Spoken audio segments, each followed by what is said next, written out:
Good evening. क्या हाल चाल है, कैसे हैं आप लोग? आज सुबह सुबह आपसे मुलाकात नहीं हो पाई, रविवार का दिन था और जैसे कि आपसे वादा किया था कि शाम तक आपसे मुलाकात जरूर होगी और उसी क्रम में आपसे मुलाकात हुई है। आपके सामने हूं, स्वागत करता हूं मैं रवि तिवारी आपका। कैसे हैं आप लोग? बढ़िया है। हाँ, तो क्या आवाज सुन पा रहे हैं आप? वीडियो साफ चल रही है, आवाज सुन पा रहे हैं? बताएं, क्या आवाज साफ आ रही है आपको? Very good evening. चलिए, good afternoon, good evening, Radhe Radhe, Ram Ram, hello. आवाज साफ आ रही है? ओके। जैसे कि आपने देखा होगा कि मैंने डाइस की एक क्लास आपको भिजवाई है जो मैंने प्रमोशन में ली थी आप लोगों के लिए। तो अगर जिन लोगों को लिंक नहीं मिला होगा तो थोड़ी देर पहले मैंने एक क्लास आपको डाइस की भिजवाई है जो पहले मैं पढ़ा चुका था और आज मैं आपके डाइस को पूर्ण करने चल रहा हूं। इसका मतलब 1 सरफेस कॉमन और 2 सरफेस कॉमन हम लोगों ने उसमें क्लियर किया था और आज हम लोग इसको 9 सरफेस कॉमन को क्लियर कर रहे हैं। 15 से 20 मिनट बाद आपके रीजनिंग के 7 टॉपिक का प्रैक्टिस सेट आपके पास पहुंच जाएगा जिसको हम लोग सॉल्व करना धीरे धीरे शुरू कर देंगे, जिसमें कैलेंडर के भी सवाल हैं, डाइस के भी सवाल हैं। तो प्रैक्टिस सेट बन के तैयार है। अगले 10 मिनट में आपके पास 15 मिनट में प्रैक्टिस सेट पहुंच जाएगा ताकि आज से हम लोग रीजनिंग की भी प्रैक्टिस शुरू कर सके और डेली के डेली में आपको क्वेश्चन सॉल्व करा सकूं। हम लोगों ने 6 से 7 टॉपिक चुने हैं पढ़ने के लिए, जिसमें से एक टॉपिक कैलेंडर में हम लोग पूर्ण कर चुके हैं, फिगर काउंटिंग भी हम लोग पूर्ण कर चुके हैं। तीसरा टॉपिक जो डाइस था उसका एक भाग में आपको पढ़ा चुका था और दूसरा भाग आज 9 सरफेस कॉमन जो इसका अधूरा था उसको मैं पूरा कर रहा हूं। अगले 3 दिन हम लोग पहले रीजनिंग पर फोकस करेंगे और तब तक फिर जो बचा हुआ करंट था वो 20, 21, 22, 23 4 दिन में बचे हुए करंट को भी फोकस करके पूर्ण कर लेंगे। क्लियर है? तो पूरी योजना के साथ हम लोग आगे बढ़ रहे हैं। थोड़ी देर बाद आपको रीजनिंग के सवाल नोट्स जो भी हैं वो पहुंच जाएंगे। प्रैक्टिस आज आपसे रीजनिंग की धीरे धीरे शुरू कर दीजिए। कल से मैं पहले 20 मिनट में आपको सवाल सॉल्व कराऊंगा और 20 मिनट में आपको चैप्टर क्लियर करूंगा। अगले 5 से 6 दिन में हम लोग रीजनिंग भी पूरी कर लेंगे और फिर 4 दिन 5 दिन बाद जब रीजनिंग पूरी कर लेंगे तो 20, 21, 22, 23 पूरा करंट अपडेट करते हुए मैं आपको क्लियर कर दूंगा। क्लियर है? चलिए, तो शुरुआत करते हैं। ठीक है, शुरुआत करते हैं 9 सरफेस कॉमन। इससे पहले जो आपको वीडियो मैंने लिंक शेयर कराया उसमें आपको 1 सरफेस कॉमन और 2 सरफेस कॉमन पढ़ा चुका हूं और अब आज हम लोग शुरू कर रहे हैं 9 सरफेस कॉमन। जैसे ही मैं 9 सरफेस कॉमन पढ़ा के क्लियर करूंगा आपको, थोड़ी देर बाद आपको नोट्स मिल जाएगा रीजनिंग का और आप कैलेंडर के, फिगर काउंटिंग के और डाइस के सवाल लगाना शुरू करेंगे। कल मैं सबसे पहले आपको डाइस पूर्ण करवाऊंगा और कुछ कैलेंडर के सवाल पूर्ण कराऊंगा। जितने सवाल प्रैक्टिस सेट में मैं सब आपको क्लियर कर दूंगा, है ना।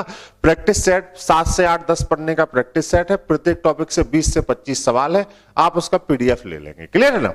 आइए शुरुआत करते हैं। 9 सरफेस कॉमन, कोई सतह समान नहीं। देखिए, 9 सरफेस कॉमन पासे की अगर हम लोग बात करें तो 9 सरफेस कॉमन पासे की एक विशेषता होती है कि जैसे जब आप 1 सरफेस कॉमन और 2 सरफेस कॉमन को पढ़ रहे थे, हाँ, जब आप 1 सरफेस कॉमन और 2 सरफेस कॉमन को पढ़ रहे थे तो आप देखते थे कि पासे की आकृतियों पर हम किसी भी कंटेंट को लिख सकते हैं। क्लियर है? 9 सरफेस कॉमन में ऐसा नहीं है। 9 सरफेस कॉमन पासे को अगर हम देखें तो 9 सरफेस कॉमन पासे को पर एक जो है इसको हम हिंदी में कहते हैं कोई सतह समान नहीं। कोई सतह समान नहीं, कोई सतह समान नहीं। और इस पासे पर हम केवल 1 से लेकर 6 तक के अंकों को ही लिख सकते हैं। केवल 1 से लेकर 6 तक के अंकों को ही लिख सकते हैं। इसका मतलब है 1 सरफेस कॉमन पासे और 2 सरफेस कॉमन पासे का आप जब वीडियो देखेंगे तो वहां पे अल्फाबेट्स भी लिखे जा सकते हैं, रंगों के नाम भी लिखे जा सकते हैं, गिनती भी लिखी जा सकती है, सब कुछ लिखा जा सकता है। 9 सरफेस कॉमन डाइस को हम लोग क्या करते हैं? 9 सरफेस कॉमन डाइस को हम लोग थ्योरी के आधार पर अलग करते हैं। किससे? थ्योरी के आधार पर अलग करते हैं। तो 9 सरफेस कॉमन डाइस की आकृति पर हम 1, 2, 3, 4, 5 और 6 केवल इन 6 अंकों को ही लिख सकते हैं। इन अंकों के आधार पर जो 9 सरफेस कॉमन डाइस होता है इसको हम 2 भागों में बांटते हैं। एक को हम कहते हैं स्टैंडर्ड डाइस, एक को हम कहते हैं स्टैंडर्ड डाइस या इसी को हम कहते हैं मानक पासा, मानक पासा, और दूसरे को हम लोग कहते हैं नॉन स्टैंडर्ड डाइस, और इसको हम कहते हैं साधारण पासा। नॉन स्टैंडर्ड डाइस, और इसी को हम लोग कहते हैं हिंदी में साधारण पासा। साधारण पासा, कैसे कोई पासा मानक होता है और कैसे कोई पासा साधारण होता है, इस पे बात करते हैं। ठीक है, नो सरफेस कॉमन में दो तरह के सवाल आपसे पूछे जाते हैं। एक तो पासे की पहचान करने के लिए पूछे जाते हैं और एक विपरीत ज्ञात करने को पूछे जाते हैं, है ना। नो सरफेस कॉमन डाइस में दो तरह के सवाल हमसे पूछे जाते हैं। एक तो पासे की पहचान करने को, विपरीत ज्ञात करने को हमसे पूछे जाते हैं। कैसे? जैसे मान लीजिए 1 2 3 4 5 6, हमारी कंडीशन के हिसाब से हमने कहा कि केवल 1 से लेकर 6 तक के अंकों को ही लिख सकते हैं, तो हमने 1 2 3 4 5 6 यहां पे लिखा। अब यहां पर इस पासे पे जब हमने 1 से लेकर 6 तक के अंकों को लिखा, तो हो सकता है कि पासे की दो आकृतियां हों, तो दो आकृतियां भी यहां पे पासे की दी जाती हैं, और किसी किसी प्रश्न में पासे की एक आकृति के साथ ही सवाल पूछा जाता है। क्लियर? तो जैसे मैंने लिखा यहां पर 1 2 4, और यहां पे मैंने लिखा 3 5 6। अब मैंने पासे की दो आकृतियां बनाई, एक पर मैंने लिखा 1 2 4 और दूसरे पे लिखा 3 5 6। तो जब आपने पासे की दोनों आकृतियों को देखा, तो आपने साफ साफ देखा कि सर इसमें कोई भी सतह कॉमन नहीं है। देखिए, क्या इसमें कोई सतह कॉमन है? नहीं है। तो आपने कहा इसमें कोई भी सतह कॉमन नहीं है, 1 2 4। तो अगर कोई सतह कॉमन नहीं है, तो इस नेचर को हमने क्या कहा बताओ? नो सरफेस कॉमन, या कोई सतह समान नहीं। तो एक नो सरफेस कॉमन तो हो गया, है ना, लेकिन नो सरफेस कॉमन में स्टैंडर्ड कैसे हो गया? नो सरफेस कॉमन में स्टैंडर्ड कैसे हो गया? तो एक आकृति की जो तीनों ही सतह एक दूसरे से जुड़ी होती है, एक आकृति की जो तीनों ही सतह एक दूसरे से जुड़ी होती है, इसको हम लोग कहते हैं एक दूसरे की पड़ोसी सतह। क्या कहते हैं? पड़ोसी सतह, एडजेसेंट सरफेस। तो इसका नियम यह होता है, तीन में से किन्हीं दो पड़ोसी सतहों का योग कभी भी आपस में साथ नहीं हो सकता। स्टैंडर्ड डाइस की पहचान क्या होती है? किन्हीं दो पड़ोसी सतहों का योग आपस में साथ नहीं हो सकता। एक आकृति की जो तीनों ही सतह है, उनको हम पड़ोसी सतह कहते हैं। किन्हीं दो पड़ोसी सतहों का योग आपस में 7 नहीं हो सकता। 7 से कम भी हो सकता है और 7 से ज्यादा भी हो सकता है। किन्हीं दो पड़ोसी सतहों का योग आपस में 7 नहीं हो सकता, 7 से कम भी हो सकता है और 7 से ज्यादा भी हो सकता है। कैसे? 4 और 2 6, 2 और 1 3, 4 और 1 5, कहीं से 7 नहीं है। वही विशेषता इसमें भी दिखेगी। 5 और 3 8, 6 और 5 11, 6 और 3 9। किन्हीं दो, तीनों का नहीं, किन्हीं दो पड़ोसी सतहों का योग कभी भी 7 नहीं हो सकता। तो बताओ पहली पहचान इसकी क्या है? हम लोग यहां पे लिखेंगे, आप क्या लिखेंगे? किन्हीं दो पड़ोसी सतहों, पड़ोसी सतहों, इंग्लिश में हम लोग इसको कहते हैं एडजेसेंट सरफेस। एडजेसेंट सरफेस, किन्हीं दो पड़ोसी सतहों का योग आपस में 7 नहीं हो सकता। किन्हीं दो पड़ोसी सतहों का योग आपस में 7 नहीं हो सकता। क्लियर? आपस में 7 नहीं हो सकता। ठीक, अब देखिए, अगर पड़ोसी सतहों का योग 7 नहीं है, तो डाइस कैसा है? स्टैंडर्ड है। तो अगर हमें विपरीत निकालने हो, तो हम विपरीत में क्या करें? तो इसकी दूसरी पहचान भी इससे बहुत मिलती है। अगर डाइस स्टैंडर्ड है, तो पड़ोसी सतहों का योग आपस में 7 नहीं होगा, लेकिन दो विपरीत सतहों का योग हमेशा 7 होता है। दो विपरीत सतहों का योग हमेशा कितना होता है? 7 होता है। तो बताओ 2 का विपरीत कितना होगा? तो हम 2 में कितना जोड़ दें कि 7 हो जाए? तो आप कहेंगे 5, 1 का विपरीत 6 और 4 का विपरीत 3। हमें सवाल को लगाना नहीं है, हमें सवाल को केवल देखना है। कैसे? बताओ, 2 का विपरीत 5, 1 का विपरीत 6 और 4 का विपरीत 3। क्योंकि दो विपरीत सतहों का योग हमेशा कितना होता है? 7 होता है। दो विपरीत सतहों का योग कितना होता है? 7। तो जो विशेषता इस आकृति में होगी, वो विशेषता इस आकृति में भी होगी। 6 का विपरीत, 6 में कितना जोड़ दें कि 7 हो जाए? 1। 5 का विपरीत 2 और 3 का विपरीत 4। 6 का विपरीत 1, 3 का विपरीत 4 और 5 का विपरीत 2, है ना। तो दो विपरीत सतहों का योग हमेशा कितना होता है? 7 होता है। तो दूसरी पहचान इसकी क्या हो जाएगी? बताओ क्या? कि दो विपरीत सतहों का योग, दो विपरीत सतहों का योग हमेशा कितना होता है? बताओ, 7 होता है। तो इसकी दूसरी पहचान है, दो विपरीत सतहों का योग हमेशा, दो विपरीत सतहों का योग हमेशा 7 होता है। हमेशा 7 होता है। क्लियर? अब आते हैं हम इस तरफ।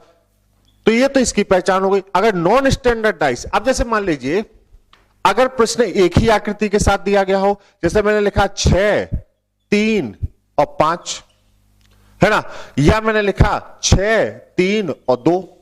अब 6, 3, 2 है तो भी 5 को हम देख रहे हैं, तो 3 और 6 9, 6 और 2 8 और 3 और 2 5। क्या कहीं से 7 है? नहीं है। तो अगर आपसे पूछा जाए ये किस प्रकार के 5 को प्रदर्शित करता है, तो आप कहेंगे मानक 5 को।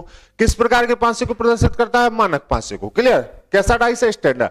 अब अगर मैं कहूं विपरीत, तो 3 का विपरीत 4, 2 का 5 और 6 का 1, क्योंकि अगर पड़ोसी सतहों का योग 7 नहीं है तो डाइस कैसा है? स्टैंडर्ड। और अगर डाइस स्टैंडर्ड है तो विपरीत सतहों का योग हमेशा कितना होगा? 7 होगा। कितना होगा? 7 होगा। अब अगर हम इस तरफ आते हैं, मान लीजिए, तो फिर मैंने वही स्थिति लिखी 1 2 3 4 5 6। पहले मैंने एक पासा बनाया जिसकी 2 आकृतियां आपको दी गई थी, है ना। पहले मैंने एक पासा बनाया जिसकी 2 आकृतियां आपको दी गई हैं, जैसे वहां पे बनाया। एक पासा ए है और एक पासा ए है। और फिर मैंने एक पासा बनाया जिसकी एक ही आकृति आपको दी गई है, वहां पे मैंने बनाया ऐसे। अगर मैंने इसमें लिखा 3 4 6, यहां पे मैंने लिखा 1 2 5, 3 4 6 1 2 5। अब देखिए क्यों ये डाइस स्टैंडर्ड नहीं हुआ? क्योंकि आपने यहां पे क्या कहा था? 2 पड़ोसी सतहों का योग कभी भी 7 नहीं हो सकता। लेकिन यहां पे जब आप देख रहे हैं तो आप देख रहे हैं 2 पड़ोसी सतहों का योग आपस में कितना हो गया? 7 हो गया। यहां पे 4 और 3 7 और यहां पे 5 और 2 7। क्योंकि अगर आप दोनों को कंपेयर करें तो ये भी नो सरफेस कॉमन है। नो सरफेस कॉमन तो ये भी है, लेकिन नो सरफेस कॉमन में स्टैंडर्ड नहीं हो सकता, क्योंकि यहां पे 2 पड़ोसी सतहों का योग कितना हो गया? 7 हो गया। तो बताओ नॉन स्टैंडर्ड की पहचान क्या होती है? बताओ किन्हीं 2 नॉन स्टैंडर्ड की पहचान क्या होगी? जैसे देख रहे हैं 5 और 2 7, 4 और 3 7। तो हम कहेंगे किन्हीं 2 पड़ोसी सतहों का योग, किन्हीं 2 पड़ोसी सतहों का योग 7 होता है। किन्हीं 2 पड़ोसी सतहों का योग कितना होता है? 7 होता है। किन्हीं 2 पड़ोसी सतहों का योग कितना होता है? 7 होता है। तो दूसरी पहचान इसकी क्या है? बताओ।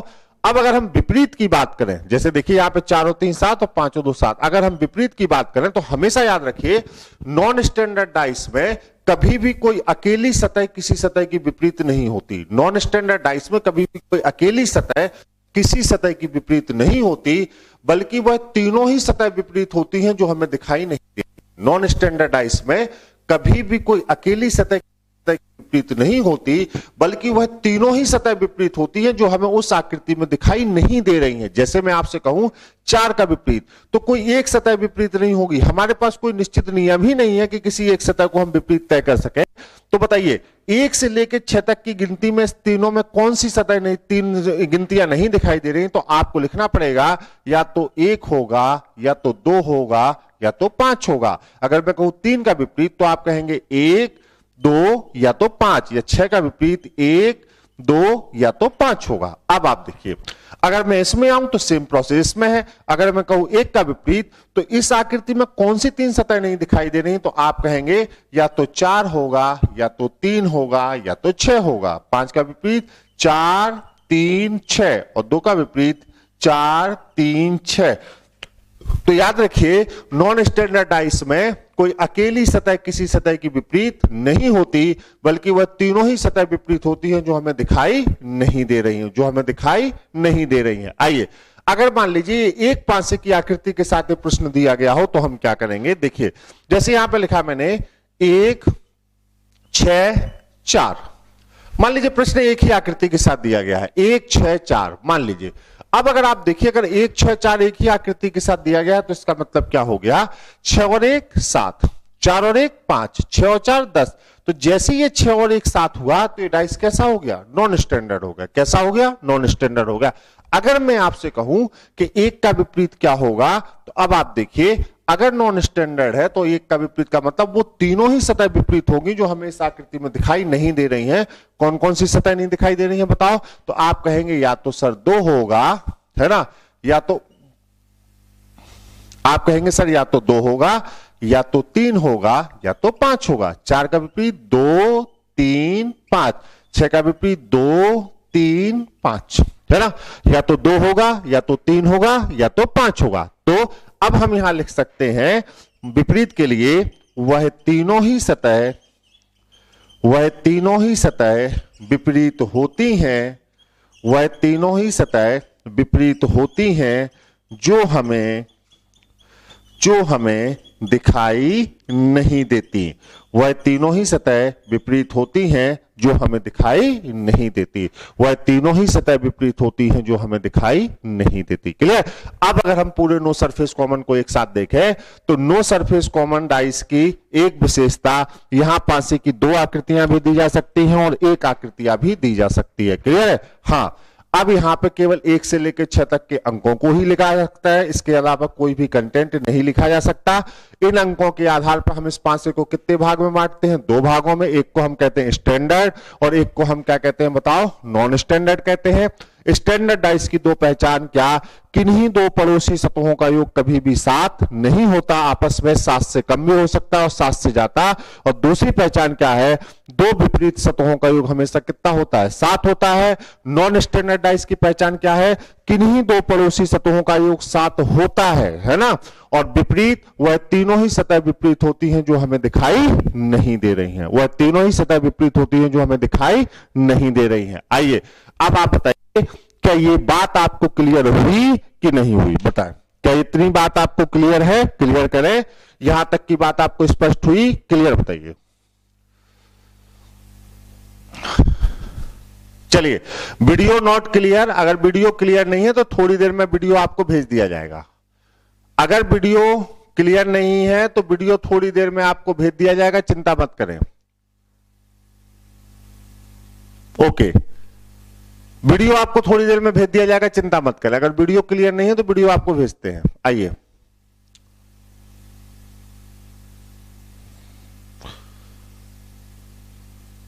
ओके, चलिए लग रहा है कुछ प्रॉब्लम है। कॉन्सेप्ट आपको क्लियर है। वीडियो थोड़ी देर में मैं आपको भिजवा रहा हूं, बिल्कुल बेफिक्र रहे। अब मैं आपसे कह रहा हूं कि यहां पे मैंने डाइस को आपको आज पूर्ण कर दिया। एक छोटी सी क्लास समझ लीजिए, चूंकि वीडियो नहीं चल रहा है तो डाइस को मैंने यहां पे आपको एक तो पूर्ण कर दिया।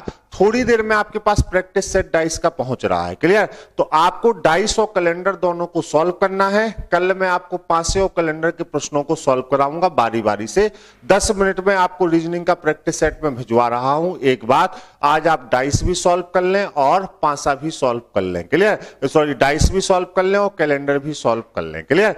इस क्लास को, छोटी सी क्लास है, मैं थोड़ी देर बाद आपको भिजवा रहा हूं इस क्लास को, और मैं थोड़ी देर बाद जब इस क्लास को आपको भिजवा, 3 दिन हम लोग करंट नहीं पढ़ेंगे, 4 दिन केवल रीजनिंग पे फोकस करेंगे 1-1 घंटा, ताकि मैं आपकी रीजनिंग क्लियर कर सकूं। 4 दिन के बाद फिर लगातार 4 दिन करंट पढ़ेंगे, तो जितनी भी चीजें आपकी रह गई उनको मैं उन 4 दिनों में पूरा कर लूंगा। बाकी जो करंट के नोट्स आपको मिले हैं उनको आप पढ़ते रहे। आज कल में मैं आपको एक मैगजीन लाके दिखाने वाला हूं, जो मैगजीन आपको खरीदनी है। ठीक है? थोड़ी देर बाद मैं जो है क्लास इसको भिजवा रहा हूं और मैं पूरा रीजनिंग का नोट्स भी एक साथ भिजवा रहा हूं। क्लियर? आज ज्यादा लंबी क्लास नहीं हो पाई क्योंकि जो है आपका वीडियो दिक्कत कर रहा है, बोर्ड साफ नहीं है, ब्लरिंग है, तो मैं वीडियो आपको भिजवा रहा हूं। क्लियर है? चलिए, प्रैक्टिस सेट आ गया, प्रैक्टिस सेट आ गया। चलिए, हाँ, प्रैक्टिस सेट आ गया। अब आप उस प्रैक्टिस सेट से डाइस और कैलेंडर के सवाल, केवल 2 टॉपिक के सवाल सॉल्व करें। डाइस और कैलेंडर 2 टॉपिक के सवालों को क्लियर करिए। मैं आपको पहले 2 टॉपिक सॉल्व कराऊंगा। कल मैं आपको पहले 20 मिनट में सवाल सॉल्व कराऊंगा और बाद के 20 मिनट में रीजनिंग पढ़ाऊंगा। अगले 4 दिन हम लोग रीजनिंग पे काम करेंगे, 4 दिन रीजनिंग पे काम करेंगे और उसके बाद फिर करंट पे काम करेंगे। क्लियर? तो आज की क्लास को मैं रोक रहा हूं और रिकॉर्डिंग मोड में आपको क्लास थोड़ी देर में, बस 5 मिनट में भेज रहा हूं। रिकॉर्डिंग मोड में आपको क्लास भेज रहा हूं। ठीक है? कल सुबह फिर से मुलाकात करेंगे। अगर शाम को समय मिला तो हो सकता है एक आध बार फिर से आपसे रूबरू हो जाऊं, है ना? नहीं तो कल सुबह मैं आपसे मुलाकात करूंगा। रिकॉर्डिंग में आपको तुरंत भेजवा रहा हूं इस वीडियो की, 2-5 मिनट में आपको रिकॉर्डिंग मिल जाएगी, है ना? चलिए, हाँ, वीडियो क्लियर नहीं है और जो है रिकॉर्डिंग भिजवा रहा हूं आपको। क्लियर? काटिए, बंद करिए, हो गया।